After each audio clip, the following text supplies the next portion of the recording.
He's a big man sitting behind Rupert Murdoch's billions in the misnamed Talk TV that hardly anybody watches.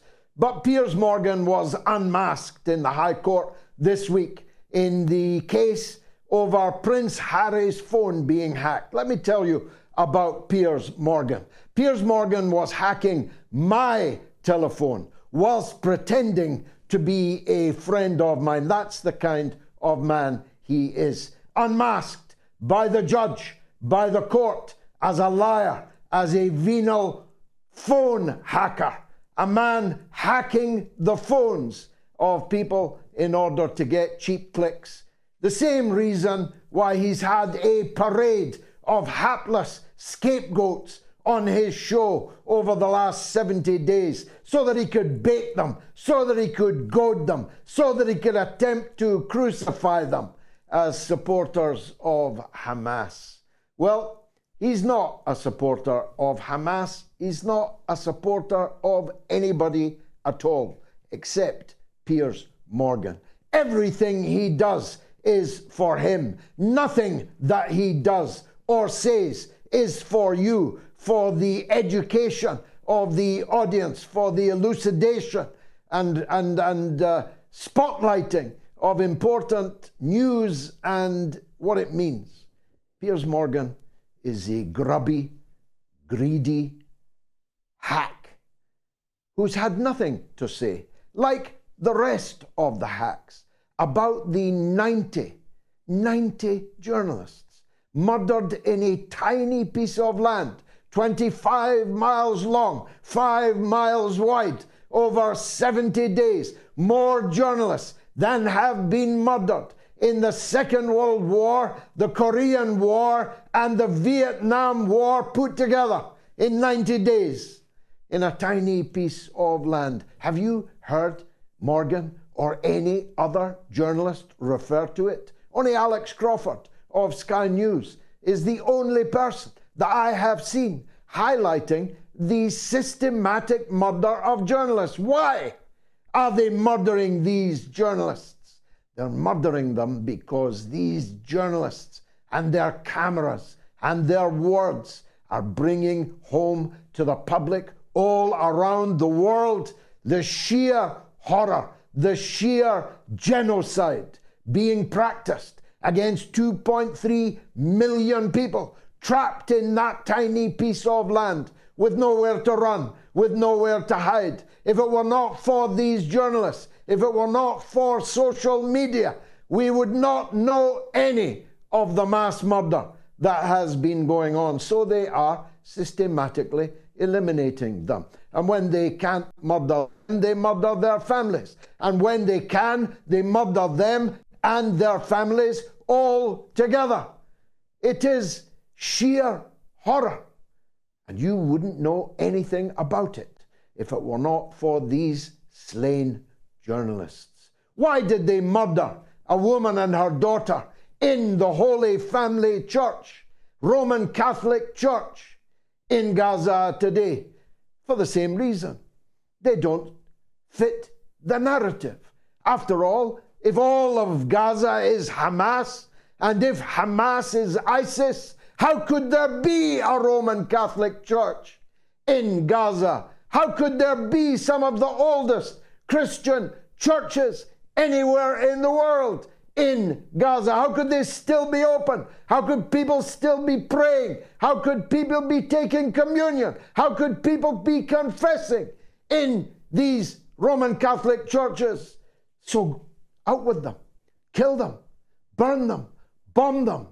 And they have killed, burned, and bombed one church after another in Gaza. Why do I dwell on it? I dwell on it because this Christmas time, hundreds of millions of Christians will be revering the birth of the baby, Jesus Christ. Where? In Palestine, in Bethlehem. Have you seen Bethlehem? Do you know that Bethlehem is a town under siege, blocked off by roadblocks, surrounded by Israeli soldiers, regularly raided People regularly murdered there. Don't you care about that? Is all this Jesus stuff, all this Christmas stuff for you purely performative? Or does it matter to you that in the Holy Land Satan is at work? Satanic forces are murdering women and children and old men and journalists, bombing churches, attacking hospitals.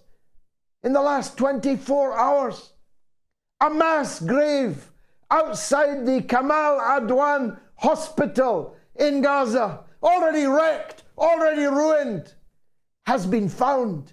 What happened there? A lot of refugees, 30, were sleeping in tents, and Israel ran them over with a bulldozer, just like they did to Rachel Corrie, the American eyewitness to their depravity, murdered in exactly the same way. Are there any doctors out there? Is there any medical association out there? Any professional guilds of medics, doctors, nurses in the Western world? Don't you care about people being murdered in hospitals? It seems you care as little as the Christian hierarchy and the oh so achingly Christian politicians and the oh so much in favor of freedom of the press journalists who don't have a word to say, never mind a finger to lift, as their colleagues, professional colleagues, are murdered on an industrial scale. Nobody in power anywhere cares until you force them to care. Why did bonkers Baerbock and craven, cowardly Cameron demand a ceasefire today when they've been voting against one in every forum in which it has arisen? Why did they call for a ceasefire today? Well, partly to protect themselves from legal actions already underway about their complicity in this genocide, in this mass murder, but partly also because they know that while no politician gives a toss, while no journalist or broadcaster gives a toss, while no medical guild or association gives a toss, the mass of the public care about what they are increasingly seeing on their screens, on their telephones, but seldom on their televisions themselves. They know that politicians backing this carnage, backing this extermination campaign will never be forgiven by sections of their own electorate, people that used to vote for them. Joe Biden, for example, used to get the votes of almost all of the young people in the United States, almost all of the Muslim people in the United States, and he knows he ain't getting many of either next time round in less than 12 months from now. Keir Starmer used to get 90% of the votes of Britain's 3 million Muslims. Next time round, he'll be lucky to get 9%. Fewer still if I have anything to do with it in London and elsewhere. These people know that they backed the wrong horse.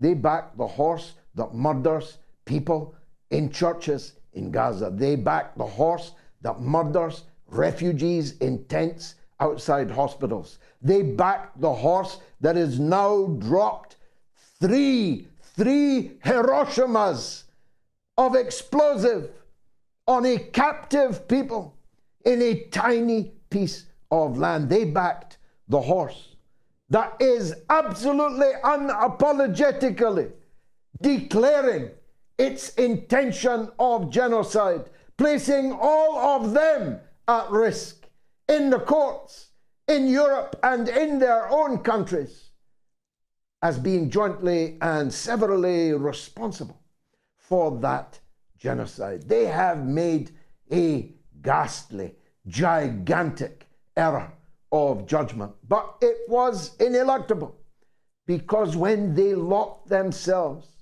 for some crazy, twisted reason, into an ironclad alliance with Benjamin Netanyahu, they were always bound to go down with him. And down with him they are going to go. The politicians come and go. The clerics stick around a bit longer. And their struck dumb attitude towards the slaughter in the Holy Land renders them null and void, surely, on the judgment day, if not here in this life.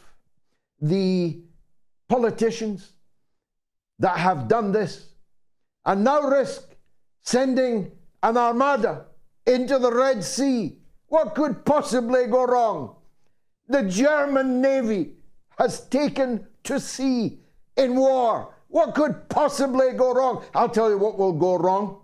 The people of Yemen, the ragged, poor, hungry people of Yemen, the purest people on the earth, will destroy their ships, just like they have destroyed cargoes either from or to the Israeli genocidal regime.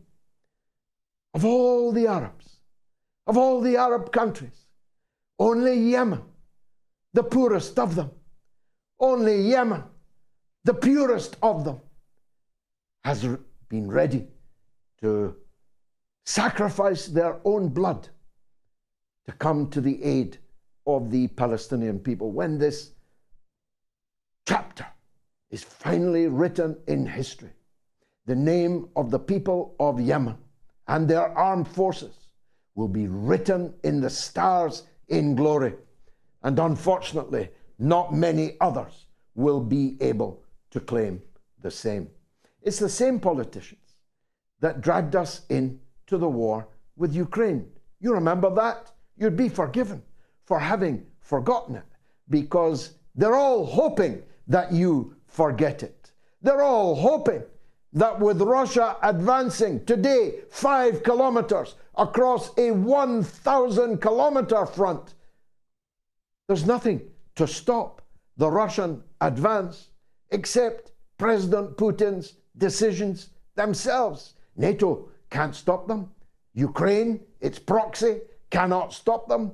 Russia will go as far as it wants to go, despite the expenditure of more than 150 billion euros and dollars in the last 2 years on a war which undereducated oafs like me was able to tell them would end exactly as it is now ending. These people told us they were winning the war. One more heave, one more set of tanks, one more set of aircraft, another 10, 20, 40 billion dollars worth of ammunition, and Russia would be destroyed, broken. Putin had cancer, heart failure, brain hemorrhages, arms paralyzed, body doubles. He's already dead in the Kremlin. The Daily Mail told us he was dead in a freezer. The Russians were making their weapons out of vulcanized washing machines. Ladies in Kiev were throwing tins out of their window and bringing down Russian aerial weapons. It was all a lie. All of it was a lie. As we here on the mother of all talk shows told you repeatedly throughout the last 2 years, they are lying through their teeth. And the facts on the ground are very different and will be more different still by the end of this conflict. And by dragging you into what has turned out to be a catastrophic blunder in the Ukraine, Russia has been made stronger. Russia and China have become indissoluble. and your economy has been wrecked. Wrecked. It has been destroyed. Your industrial capacity, your energy supplies, your ability to trade in the world has been wrecked in the service of Joseph Biden. Imagine, how will your grandchildren even begin to understand how you reduced yourself to a vassal of such an empty vessel as Joseph Biden? Now, not that nothing's getting done in the U.S. Senate. Well, at least somebody's getting done in the U.S. Senate.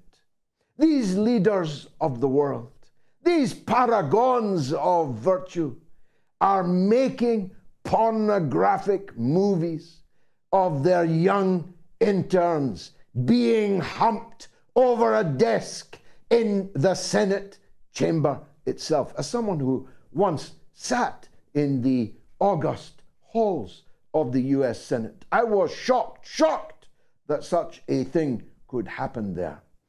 But again, when the history comes to be written, this will be a morality tale. Don't blame that young boy. It was all going on behind his back.